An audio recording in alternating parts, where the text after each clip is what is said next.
Hey, hello everyone. How is it going?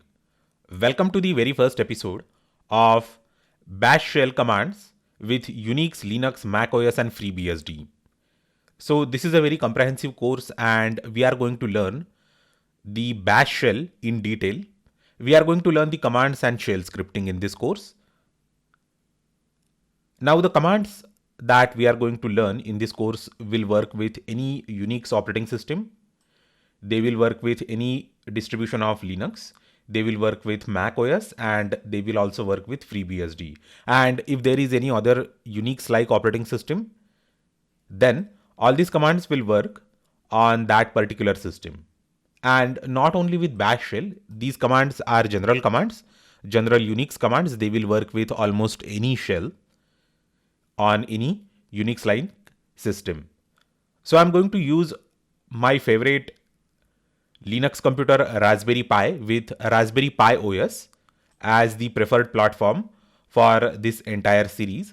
But as I have already told you, the commands will work with any other Linux distribution or any other Unix, Linux, Mac OS or FreeBSD flavor. Now there will be a couple of platform specific commands that will work with only Debian distribution and the derivatives like Ubuntu or Raspberry Pi OS. Okay, so those commands will be related to the installation commands and all. So I will be explaining you what commands will work with only Debian and derivatives. But in general, almost all the other commands will work with any platform, any shell. And now let us move on to the tool that we are going to use. As I already told you that I'm going to use Raspberry Pi as the platform. And I'm going to log into command prompt of the Raspberry Pi remotely to demonstrate you all the commands. Now there are various ways we can remotely log into Raspberry Pi. So the very first way is to use some sort of SSH client. So I'm going to use Bitwise to demonstrate you how to connect with Raspberry Pi. So the Bitwise SSH client, this is the Bitwise SSH client, and this is the last entry in that 192.168.0.102. So on my local network, I have connected a Raspberry Pi, and we can actually connect to that Raspberry Pi remotely. So this 102 is the IP address of that, and there is a very simple way of finding out the IP addresses of all the computers connected to your system, that is known as Zenmap GUI. So let me open that Zenmap GUI. Basically, it is the GUI front end on Windows or any other operating system for the Nmap utility. So the command is nmap-sn 192.168.0.star. So you can run this command from the command prompt of your computer if Nmap utility is installed, or you can scan it using this GUI utility. So it is going to take a moment for it to scan. So sometimes actually the scan fails. We are going to scan again now. Okay. So now it is scanning, and it will actually take a few moments for it to return the results of the scan, and that 102 will be the part of that result set. Okay. So here we have Raspberry Pi Foundation. Okay. And okay, 102 is not the part of result set because this is the DHCP system, Dynamic Host Configuration Protocol, and it has actually assigned IP address 100. So we are going to correct the IP address here. We are going to say 100. Okay. And this Bitwise SSH utility can be downloaded from the website of that project. You can just go ahead and Google it, Bitwise SSH client. And I'm just going to say now login. So before that, let me copy this. So let us log in. And here I'm going to say accept and save. And it is going to launch the window. Okay. So this is the window for the remote desktop or remote command prompt of the Raspberry Pi. Okay. So this is how we can connect to Raspberry Pi remotely using Bitwise SSH client. Now there is another very well celebrated client known as Putty. You can also use that. And I'm just going to say open now. You can download Putty from the internet and the process is same. So the only difference is that it is going to ask you for username and password. So Pi and Raspberry. So these are usernames and passwords. Okay, so it has logged in and I think that I should go ahead and change the settings and font and all. Okay, so here I can change the settings. So I will just make it a little bit bigger. Let's say 38 and let us make it bold. Apply. Okay, so this is the Putty and we can log in through Putty to a Raspberry Pi. So I'm going to close this now and I'm just going to say exit. Now the third option that we have is the Windows PowerShell. So Windows PowerShell comes with SSH utility built in. So I can just type in SSH Pi @192.168.0.100. So here Pi is the username, @ is the symbol, and this is the IP address. Okay. And this is a very simple command, SSH username @ and then the IP address of your system, target system. And if I hit enter on the keyboard now, okay, it is actually going to show us this sort of message. So I'm just going to type in yes, and it is now asking us for the password. So RASPBERRY. So in case you have some other Unix-like system, then you need to enable the remote access or remote SSH, and then it will allow you to log in.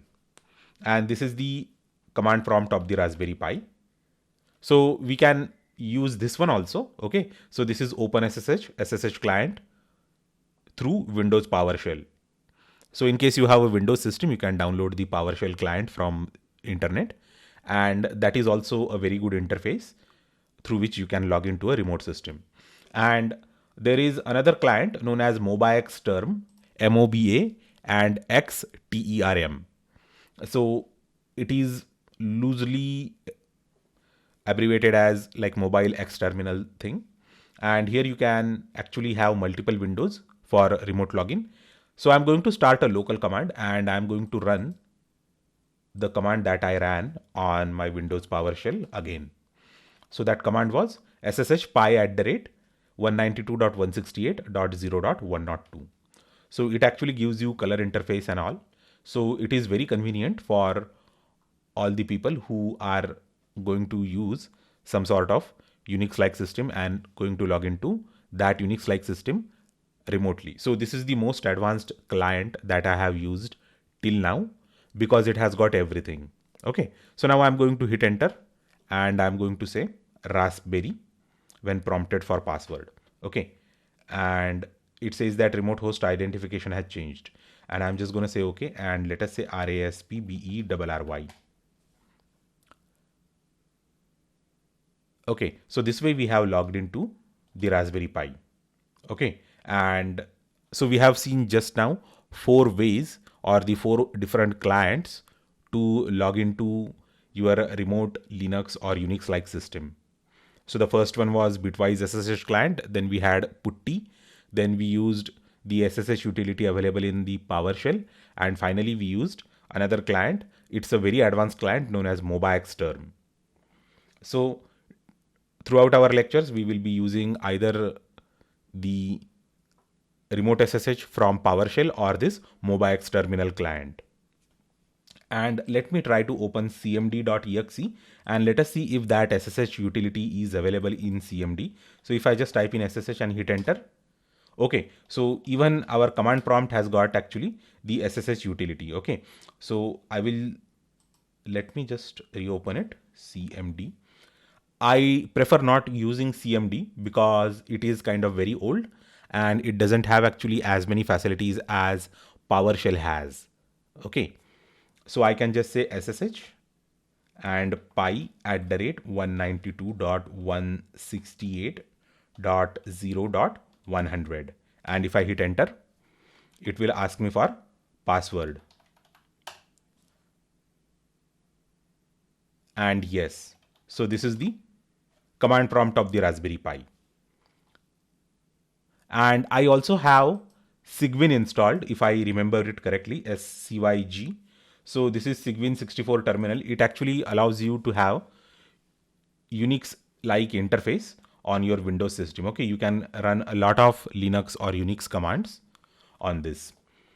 So I can just say here also SSH pi at the rate 192.168.0.100, and it should actually connect me to the Raspberry Pi's command prompt. So there are numerous options.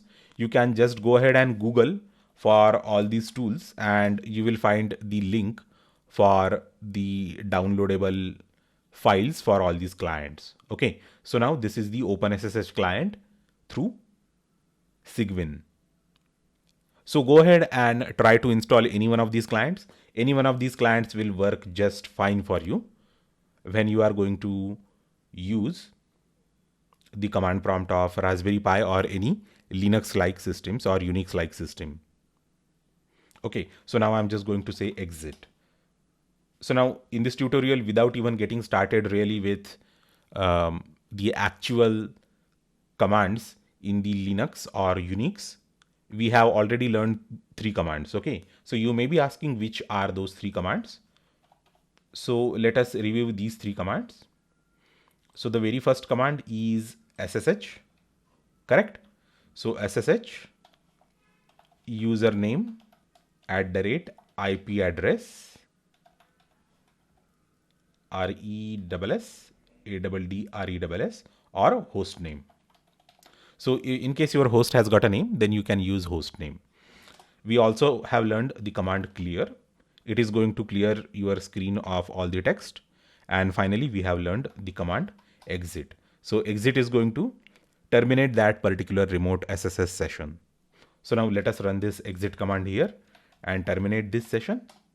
And yes, and I'm just going to say exit here, and we have even exited from that tool. So we have learned these 3 important commands, and remember that these are very, very important commands. Now you may be asking that we are going to practice a lot of commands and where we can find all these commands. So don't worry about it. I have already created a nice document, a text file, and I have already uploaded that text file on the GitHub repository of mine. And you can find the link to that GitHub repository in the description section of this video down below. So let me go ahead and open that GitHub repository. So let me go ahead and open the browser and let me type in GitHub. And this is actually my GitHub account, and I will just go to the list of my repositories. And here you will find actually, yes, the Linux and Unix shell. So here you can find actually the commands, Linux bash shell commands. Okay. So here we have the list of all the commands. And I'm going to mention this particular link in the description section down below, as I have already mentioned.